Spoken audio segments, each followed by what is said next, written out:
Everybody, welcome back to Her with Amena Brown. And I know I tell y'all all the time that I'm excited. I'm excited to talk to y'all, but I'm like especially excited today because this is an episode that I have wanted to do for so long. So we're talking about 40 AF today, and I am excited to welcome communication strategist, writer, illustrator, curator, Kristy Gomez. Welcome to the Her Living Room. I'm so happy to be here with you, Amena. Ooh. I feel privileged. Okay, so let me tell y'all how I first met Kristy, and I am a part of the Creative Mornings Atlanta team now. But when I met Kristy, I wasn't. We were recruited, she and her husband, and my husband and I, and some other creatives, we were recruited to brainstorm one year for Creative Mornings Atlanta.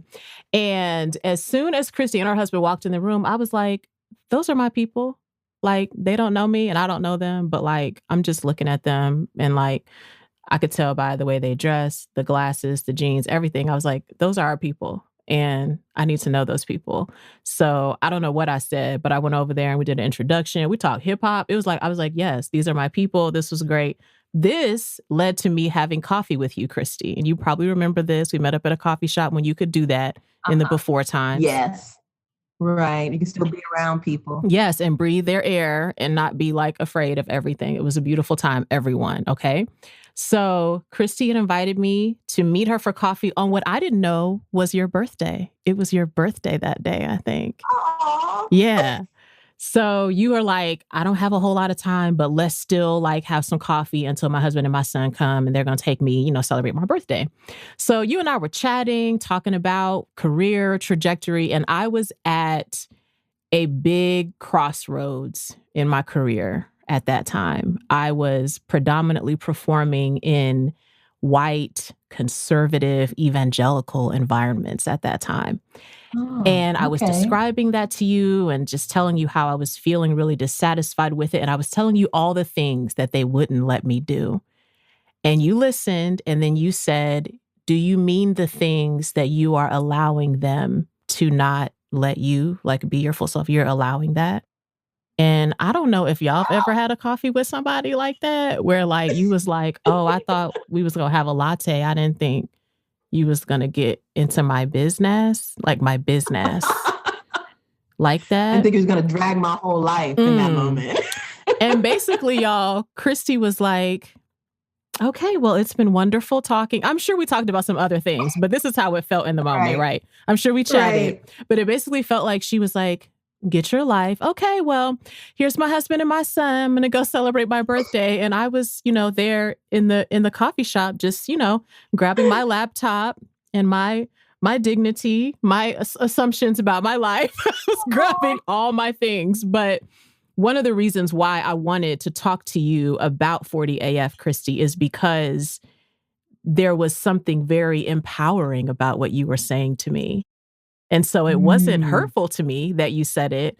I just had to like really go home and sit with that and think about how much of life and my work and just all of the different things that make up our time, what we're doing with our time, how much of that is me being in a box because I'm allowing myself to be there because that's what someone else thinks it should be, versus me feeling empowered as a Black woman to say, this is what I really want my career to look like. This is what I really want to be doing. And if I'm in a space where I can't do that, then instead of me railing against the space, maybe it's time for me to find some new places to go or be. So, y'all. Oh, yes. We can talk about all of that. Maybe one day Kristy will do a Coffee with Kristy series where she can just... Man, listen, when we're allowed to go outside again, I'm going to be having coffee with everybody because that's something that I truly love to do, just to sit around and just kiki it up with folks, especially with other Black women, because there is no other experience on earth like that. And so to have someone who you can speak with and not have to have any caveats, not have to explain things. I can say a sentence to you and, I can make a noise. I can say, and you know exactly what that means. Okay. I can say, well, and you know exactly what that means. I don't have to explain things to you. So there's a very certain and special space that I feel like Black women exist in, to where we're able to have a certain kind of vulnerability with each other that, to no fault of their own, sometimes I just don't have with other women. So I'm willing to say things to Black women that I may not say to other women, because there's a certain understanding, there's a certain nurturing, there's a certain care that I know, and I hope they know that I'm coming at them with. It's because I care that I say this. It's because I give a fuck that I say this. Right. You know what I mean? And I expect the same because I'm so open to giving the same. So when I don't get that back, ooh, child, it's an immediate shutdown. Right. Right. Everything shuts down. The lesson is learned and I have moved on. But I would say that was, that conversation that we had is interesting, because that advice that I gave you is advice that I desperately needed at that time as well. And which I think is real funny, that you can see something so clearly in someone else and know exactly what to say. But then to hear that back, it just doesn't get through. So it really took me asking myself that question of, why am I continuing to go to spaces where I'm not allowed to be fully who I am, to where I have to temper something. It might not be a lot, but if I have to temper something about myself to be accepted in that space, why am I there? Like, truly, why am I there? Yeah. That's really what made me start thinking about this series, because I turned 40 in the middle of the pandemic. I turned 40 in May of 2020. And as I was leading up to that birthday, I started reflecting in particular on the conversations I'd had with other Black women who had already turned 40. And it was sort of like I was looking back and tracing all, sort of tracing the constellations right there of there's some really empowering conversations, even briefly, sitting next to someone in a plane and happening to sit next to a Black woman artist, who may have been, probably was in her mid to late 40s by that time. And she was like, let me tell you, kind of like what you described. She was like, let me tell you these things. Okay. And if I had known, I would have done this. And now that I'm in my 40s, I don't take that, and these things. And so I thought, man, I would love some sort of if there could be a guidebook that you could get that would sort of usher you into this decade that seems so important formationally in a lot of ways. So I was like, you are top on my list, Kristy, to want to talk to you about this. So I'm so glad that you agreed to come onto the podcast. Thank you so much. Oh, of course. I can't think about a better person to have this conversation with. It's going to be a good one, because I'm going to tell you the truth. And I'm here for it. That's what we want, everyone. Okay. Can you start with, what was the decade of your 30s like? If you could describe that to us, what was that time in your life like? Sure. The decade of my 30s, when I turned 30, I was living in Bed-Stuy, Brooklyn. I'd been there about, almost maybe 6 or 7 years by then. And the year I turned 30 was the year that I did my big chop. Wow. Because I didn't know what my hair looked like. I knew what it looked like because my hair was relaxed at the time. And I knew that when those little roots would come in, I would feel those little curls and I'd be like, oh, I wonder what they look like. What would that be like? So one day I decided to go to Kamek Kinks in Brooklyn, and they shaved it off. And it was really a start of an interesting journey for me, because I was in a bad relationship at the time when I decided to do that. And it was really me starting to come into my own of, okay, I know what I want and I know what I don't want.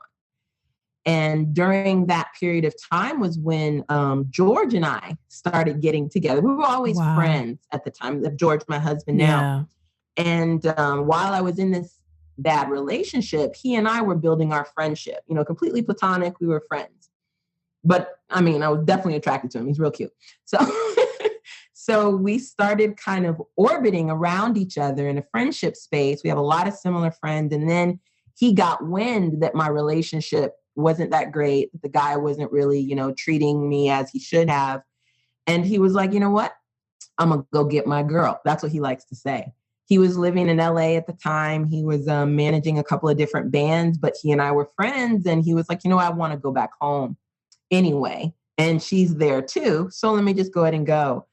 And that was all she wrote, man. Once we were in the same city together, and I had a partner who was my friend, yes. changed everything.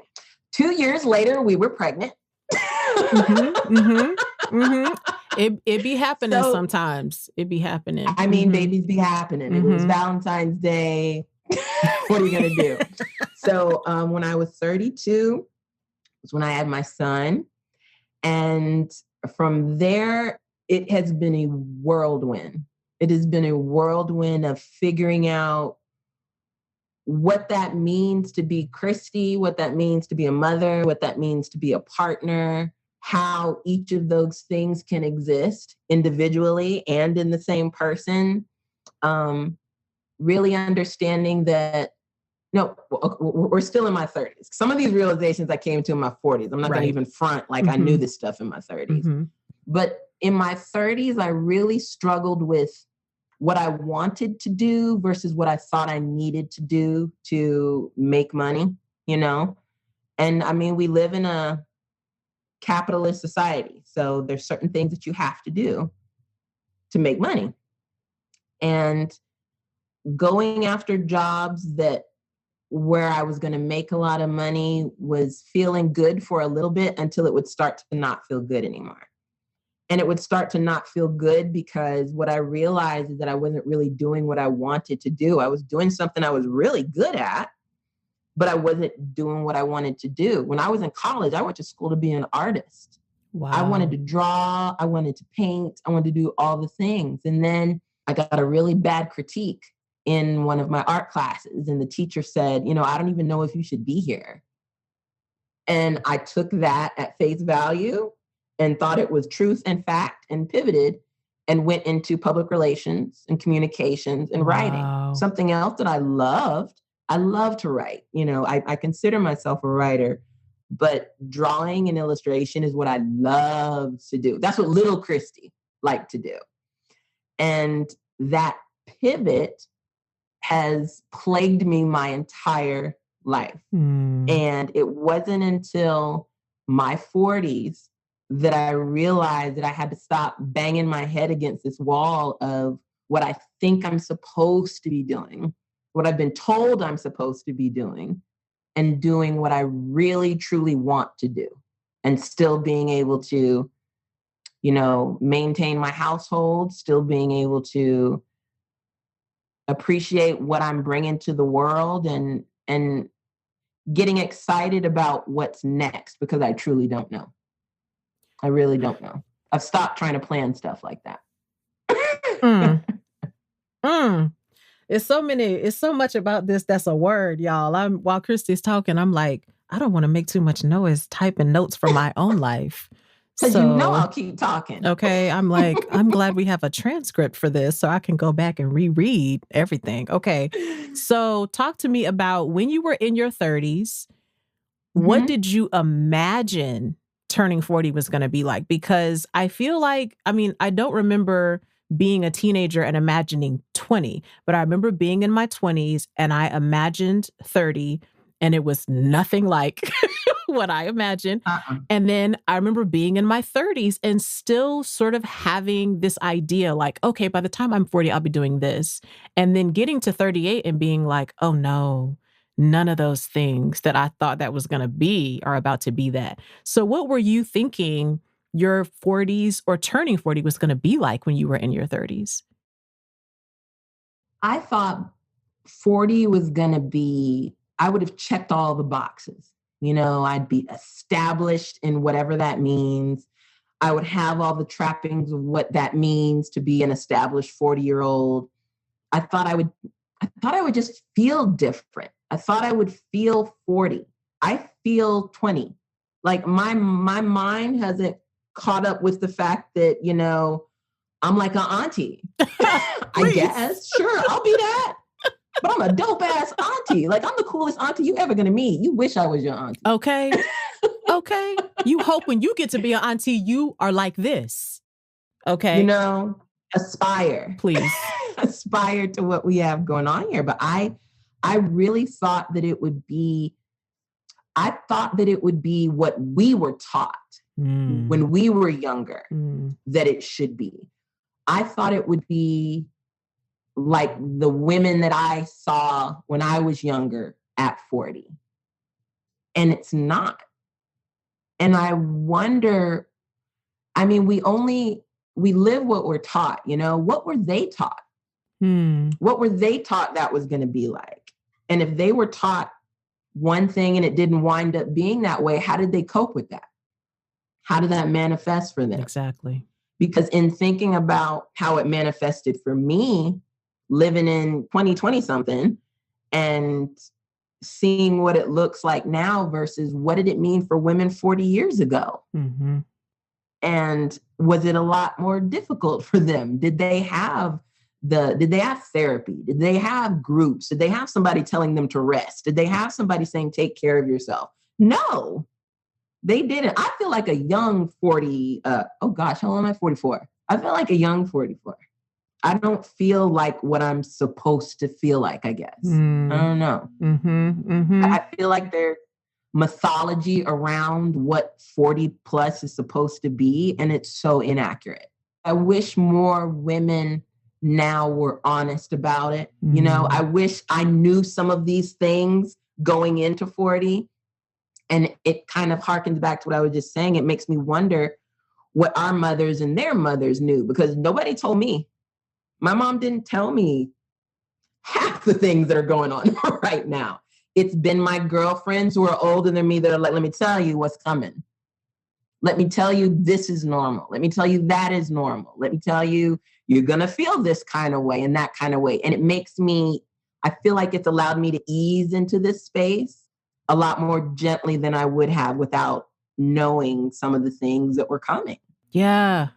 That's so good, because it's interesting to me to think about, because I'm like, I don't know that I've ever asked even my own mom, like, or my mother or my grandmother, what their lives were like when they turned 40. So now I'm curious to ask and see. I mean, I can imagine like thinking about the age I was at the time, thinking about the age my sister was, you know, but you know how like there's some women even in your family or that you were raised with that you don't come to know them as women until you are a grown woman yourself. So you can reflect on sort of what your child self thought, but there may have been a whole lot more going on for them as grown women than they may have ever expressed or let show in front of you as a child. So that's really interesting to even think about that, you know, what in their imagination their 40s was going to be and how different that may have been.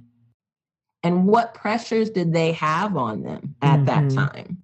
What accommodations or compromises did they have to make on their own dreams and aspirations to be, you know, 40 and whatever that meant at that time?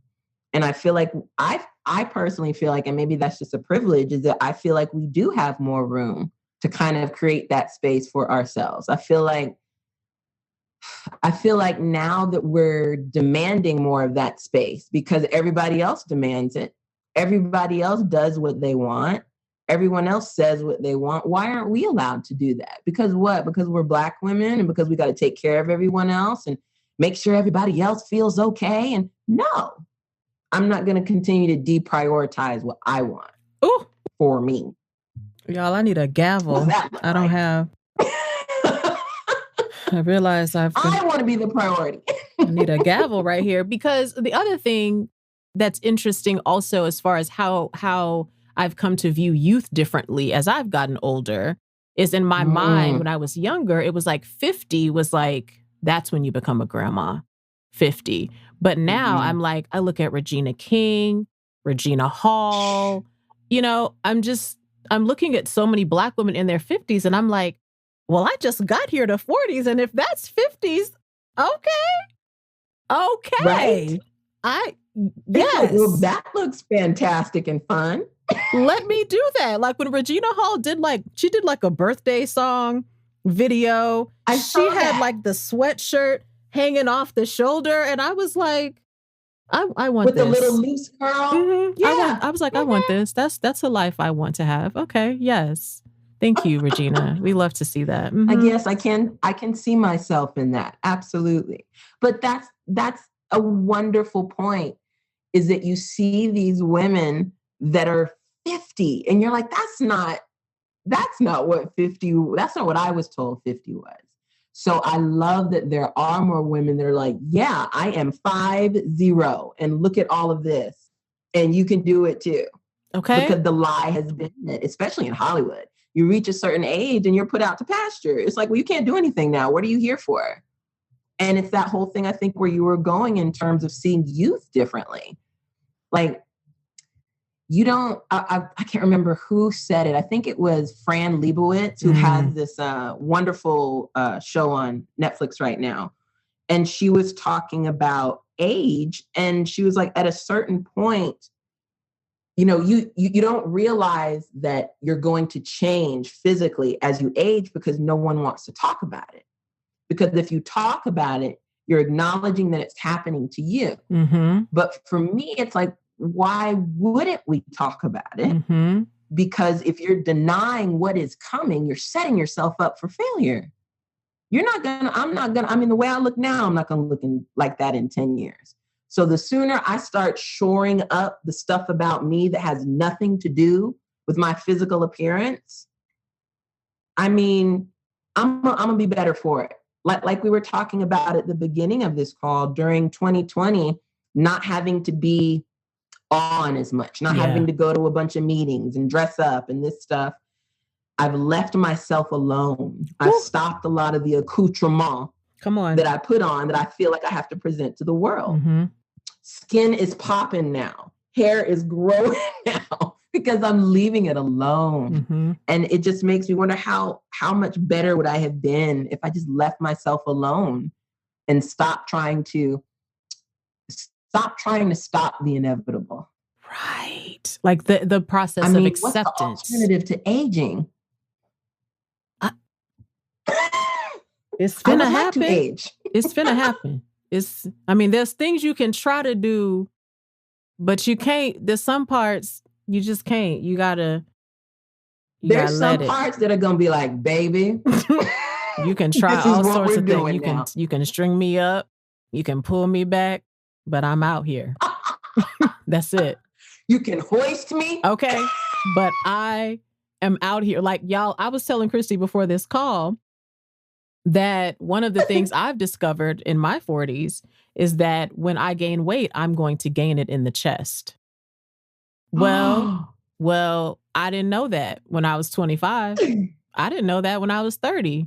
But I think I got to about 38 and I was like, okay, so this is what's happening. And then I did look at my mom and my grandma and I was like, yeah. Like a Black woman friend actually said to me recently, she said she's in her 30s. She said, I'm getting to the point where I'm like, this is when you are in the body that you were seeing your mother and your aunties. You were seeing their bodies when you were younger and you were like, you were like observing, okay. And then you get to a point where you're like, oh, I see that, some of that showing up now in my own body. And that being this interesting, I feel like the word that came to my mind as you were talking just now was this journey of acceptance, which is happening in the body. It's happening in accepting this is who I am. I don't need to make myself small or try to hope I'm staying out of the way of other people's expectations. This is me, these breasts. I actually was getting styled for a shoot recently and the stylist was like, maybe from now on, if we're going to get wording on a shirt, we need to get it like at this part of your chest and above. Okay. So that way we can read the thing. And I was like, you right. You ain't told a lie because if it go all the way down here, some words is lost. And that's fine. That's fine. But I need to. And I mean, that's just a style choice. Okay. A choice. If I want part of the sentence to get lost and it pick back up at the end of the shirt, well, we can do that too. Put an ellipsis. But it's gonna y'all gonna find it. Y'all gonna find it down here at the waistline. is where we're going to pick that sentence That's back innovation. up. Okay, please. Okay, Kristy, talk to me now. What was your life actually like as you were turning 40? How was that different from your expectations? Was it same, better to you? Discuss. Let's do some real talk here. Okay. I thought that I had found my dream job. When I moved to Atlanta, there was a company I was like, boop, work for them. That's me. And it took me a little while, but the work that I did, the reputation that I built, the caliber of my work got me to this place. And I thought that was it, that I was going to, live out my career with this company because it was so amazing. And what wound up happening was that I stayed at that company for 1 year exactly. And on that 1 year date, they took my laptop and ushered me out of the building. And that was one of the hardest things that has ever happened to me in my entire life. And it made me really consider what I wanted to do and who I even was, because the whole mythology I'd set up for myself was I had to succeed in this space. If I didn't succeed in this space, then what the hell am I doing at all? And as difficult a lesson as that was the lesson that said, girl, you can keep doing this over and over if you want, or you can hear, I believe in the universe. You can hear what the universe has been trying to tell you over and over and over, is that this isn't what you're supposed to be doing, not this. You're not supposed to be selling somebody's whatever. I'm supposed to be creating things. I'm supposed to be bringing things to life. I'm supposed to be writing and telling stories and all these things that fill me up. And since I've started doing that, the work has come. Since I said, I'm doing this, I'm writing and I'm drawing and I'm telling stories that are about the things I want to tell stories about. That's what I'm doing now. If I was still at that job, there's no way I could be doing this, because positions that ask a lot of you and you feel like they're paying you a lot, you really have to consider what they're paying for. Why are they paying you that much? How much are you giving them? What are you worth to them? And that really played a game with my head in terms of being somebody that has always sought validation from authority figures. Because my father is retired as a colonel in the military. So I grew up on military bases my entire life. So that outward validation was really, really important to me. So to be in a career space where the ultimate rejection came at me on some, now we good. As someone who seeks validation, that was the ultimate, that I was right back in college, girl. I was right back in that class where the teacher said, maybe you're not supposed to be here. And so that was really an opportunity for me to be like, okay, I can do what I did in college and pivot, or I can do what I'm doing now and just look straight ahead and be like, that's what I want to do. Let me go get that. Let me see what happens. Let me do something different. And since I said, fuck it, and kind of went ahead and, very fearful, very scared, very nervous, but having the backing of my husband and my tribe that are like, girl, you dope. You tell everybody else they dope. You can see it in everybody else, but you can't see it in yourself. Get out of my way, get out of your own way and do your thing. And it's really having that team and that tribe behind me that was my motivation to really just get up and be like, well, I'm going to just do kind of what I want to do and see what happens. And I haven't regretted a moment of it.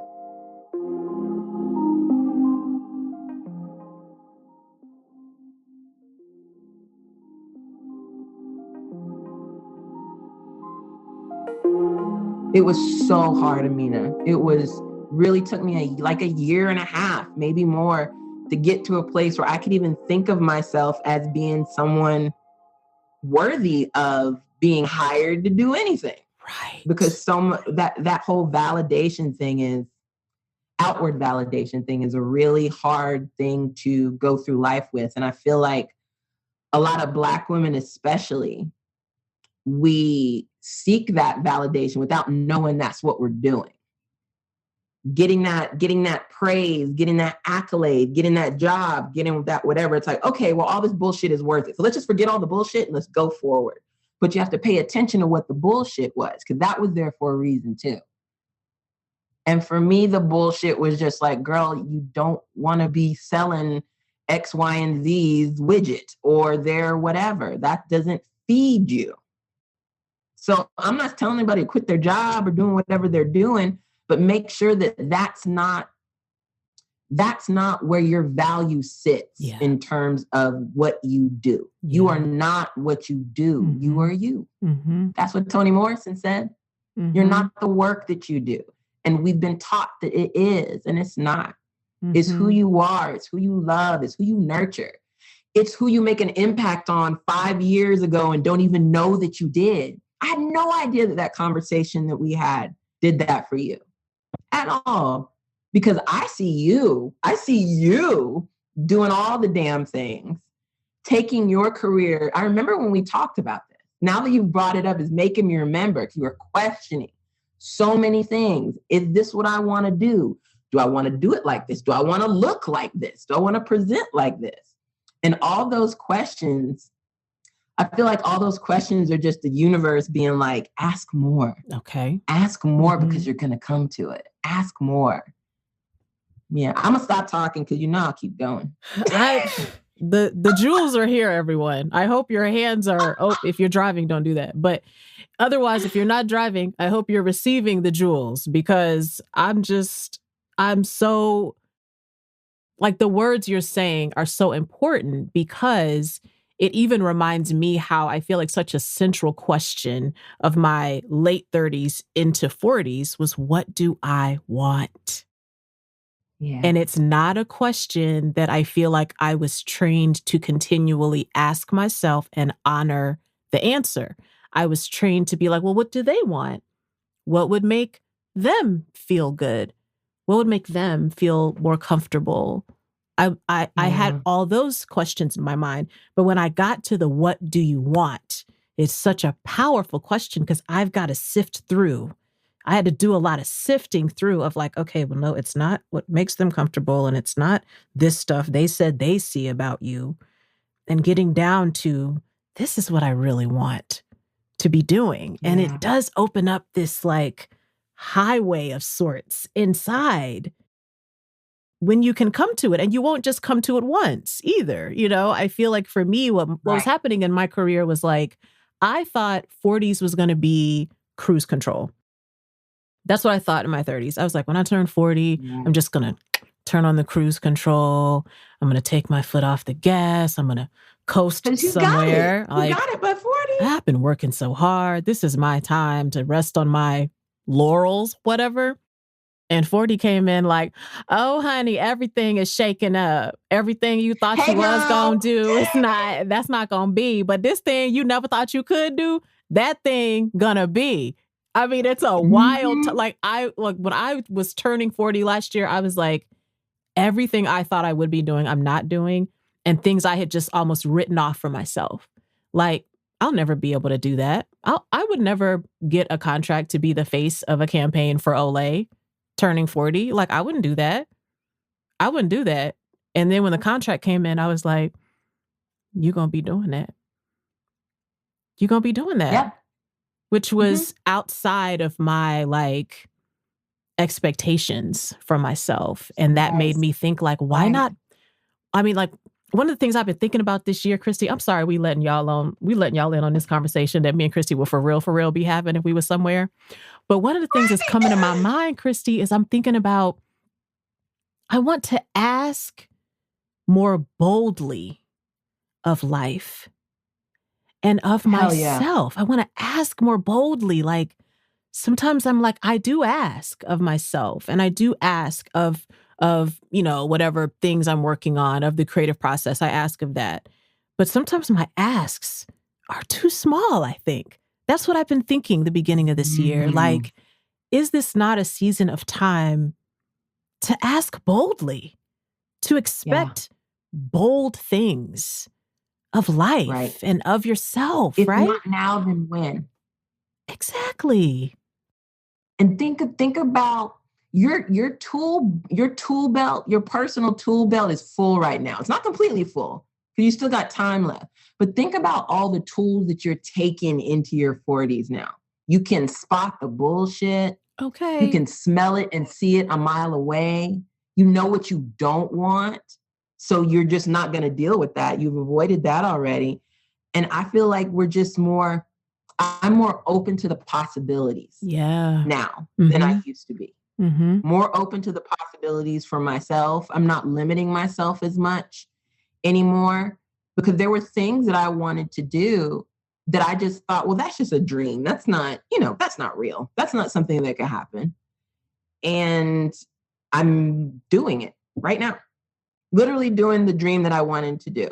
A girlfriend of mine who has been pushing me for years to step out of myself and just see myself as the artist I am, has been telling me that you're a creative director. I'm like, girl, stop. And looking at the projects that I've been doing for the past 10 years, I have been creative directing these things, but I didn't see it that way. That's just what I do.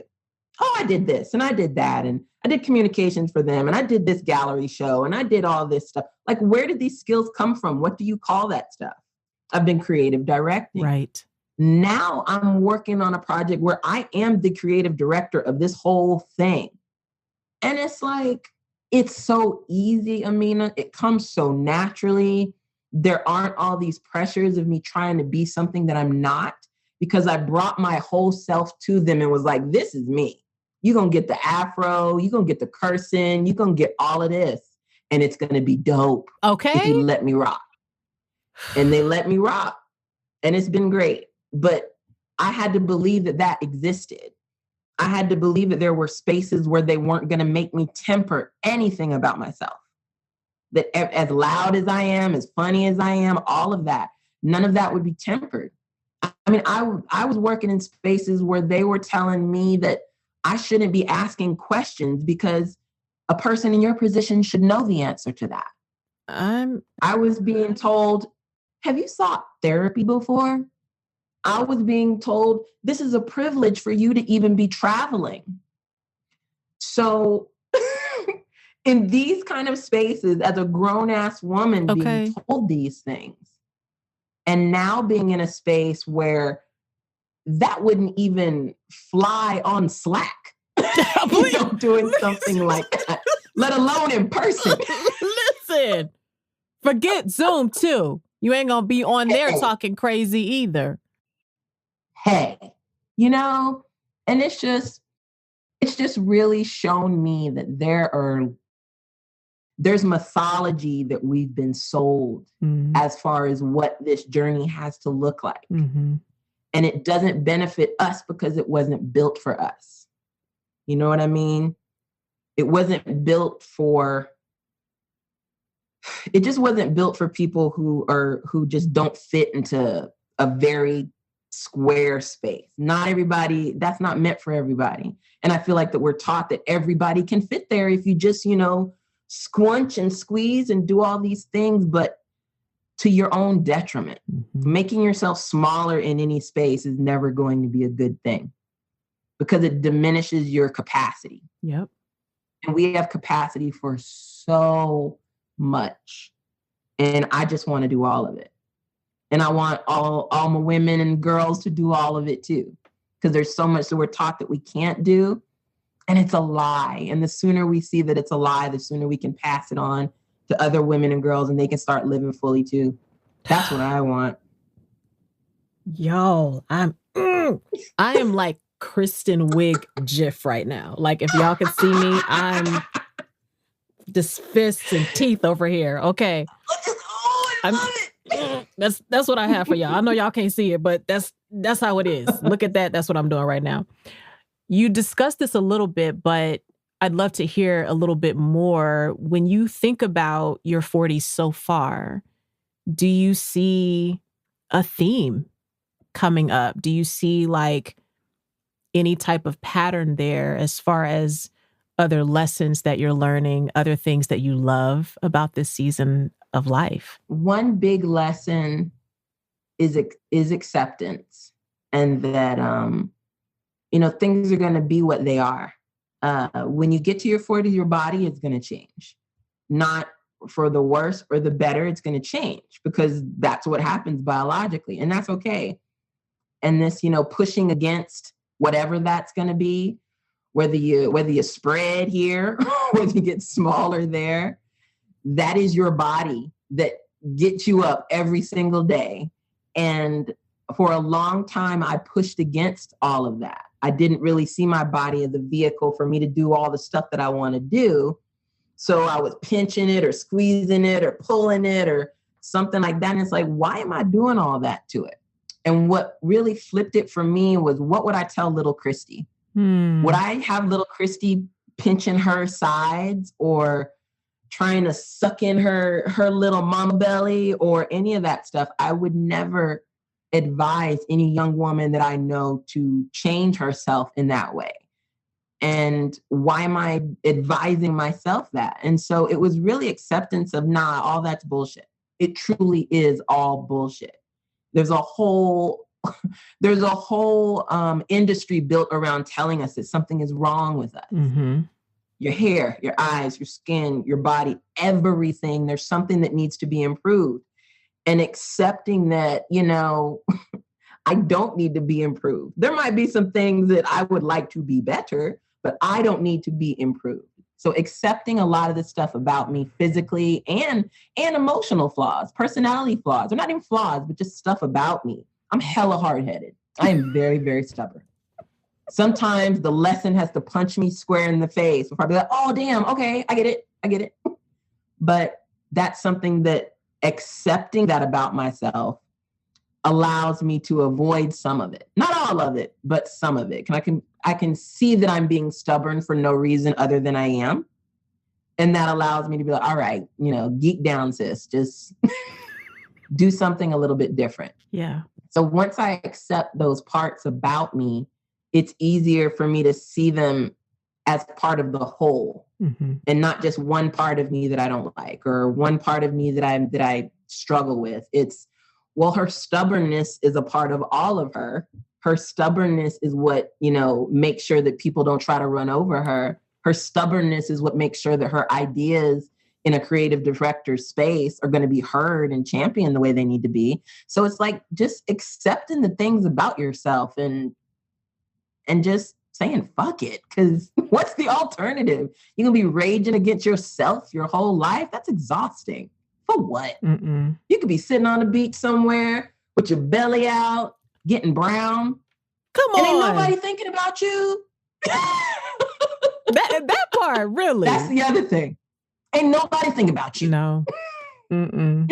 Not as much as you giving energy to it. They not. Mm-mm. Not as. Nope. That's it. Nope. That's it. Not as much as we give the energy to. And just imagine giving that energy back. As much as we worry about, what they gonna think, or, I'm wearing this at Creative Mornings today, or, I'm a hair to. Nope. Not gonna do it. No. Just not gonna do it. Put the energy into something else. Okay. Like I decided, listen, these breasts done got the size they are. It's going to be cleavage out here in these streets sometimes, okay? And ain't nothing wrong with the memories. Look, I was raised Pentecostal. Normally, you going to safety pin that thing until you can't see. You going to make sure it ain't nothing on there. And I'm like, you know what? Right. They out here now. You got a problem? Go to another page. What? Scroll on. You know what that is? That is abundance. Okay. Abundance, ma'am. Embrace all of that abundance. Listen, I'm not mad at a Coke bottle. I see you. You know what? We didn't even know, especially when I was like in my 20s, my friends would be like, she want a milkshake and this burger and this chicken. We want her to eat food. That's how my 20s body was. Everybody was like, we want to make sure you eating enough food. Now I'm like, I didn't know I was going to get these curves, but you know what? While you out here, let's get some air and some breeze, sis. Okay? Okay. Y'all gonna deal with this out here. They should be allowed. Please. What advice would you give to a woman who's about to turn 40. She's looking at it. You know, when you get to be about 38 sometimes, 39, you start looking at 40. What would you tell a woman listening who's at the cusp of this decade? I would tell her to disregard any preconceived notions and boundaries that she has put on herself in anticipation of what 40 is going to mean. Because the day she turns 40, the day after is going to be the same thing.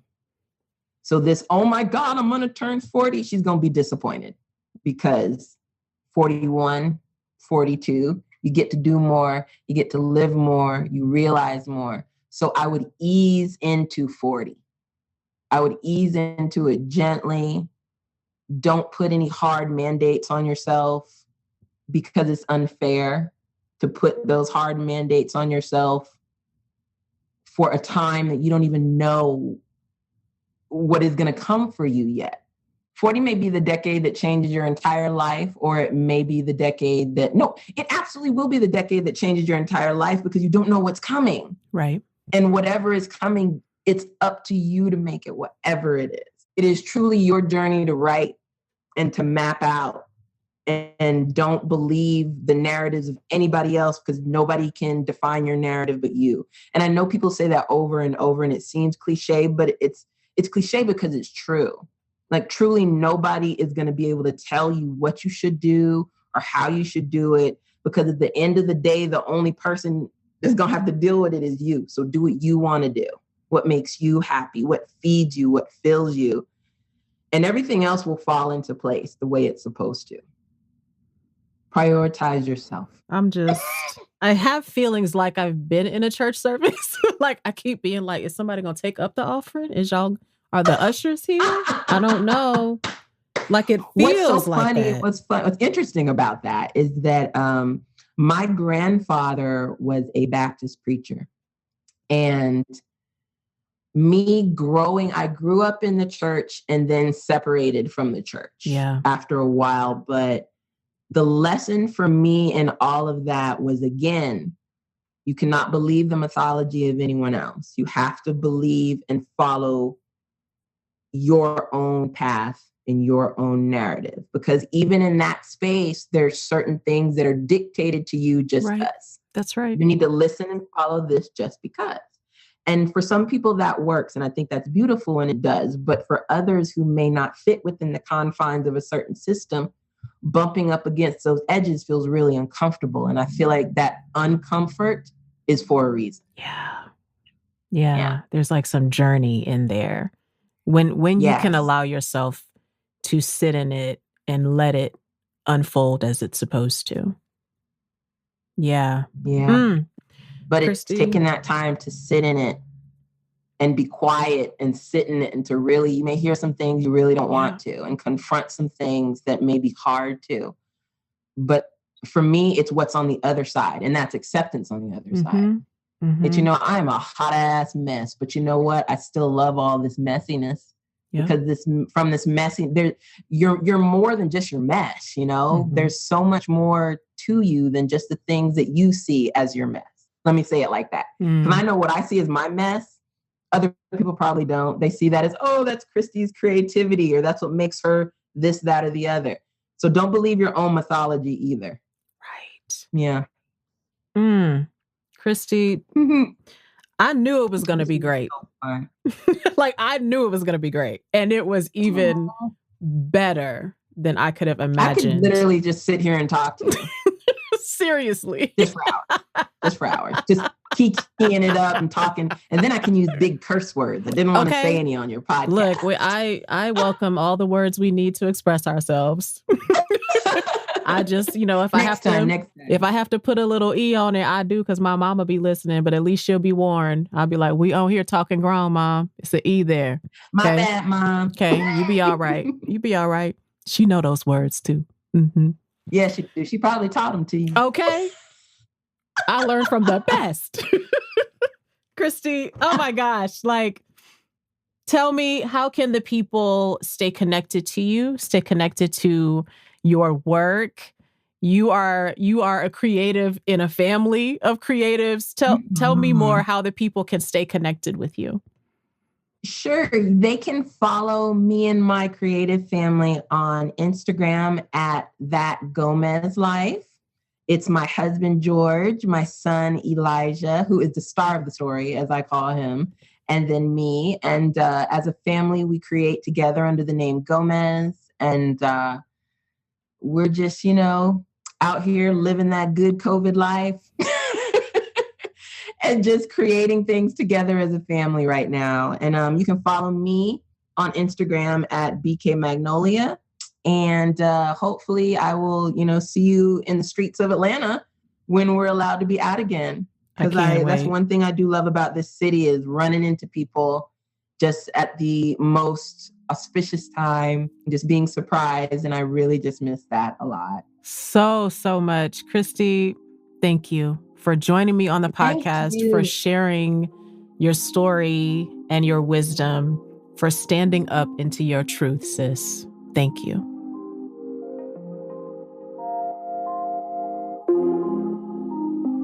Y'all, when I tell y'all I am riveted by this conversation with Kristy, I hope you are too. Whatever the decade is in which you find yourself, I hope you're encouraged to make the space to be yourself, to think about what you want, and not make yourself small for anyone. For this week's edition of Give Her a Crown, I want to shout out actress, comedian Tasha Smith. A few years ago, I was flying to Chicago for a gig and got upgraded to first class. I ended up sitting next to Tasha. I tried to play it cool. I know she's a celebrity, and some people on the flight had already been passing notes to her, so I didn't want to bother her, but we struck up some small talk, and small talk became real talk, and she started telling me all of the beautiful things she discovered about herself, her work, and her worthiness in her 40s. She talked to me about what it was like being a Black woman in Hollywood, how she learned to make her own way by producing, directing TV and film, and starting her own academy for actors. We laughed, and my husband and I even got to have dinner with her and a friend that night on a snowy Chicago evening. Tasha Smith, thank you for being a trailblazer, for creating art that makes us laugh, and for making a way for the other artists coming after you. Tasha Smith, give her a crown.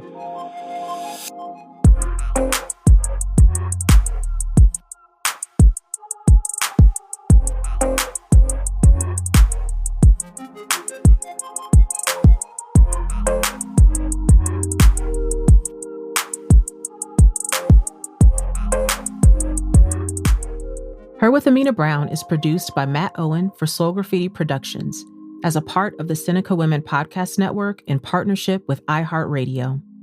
Thanks for listening, and don't forget to subscribe, rate, and review the podcast.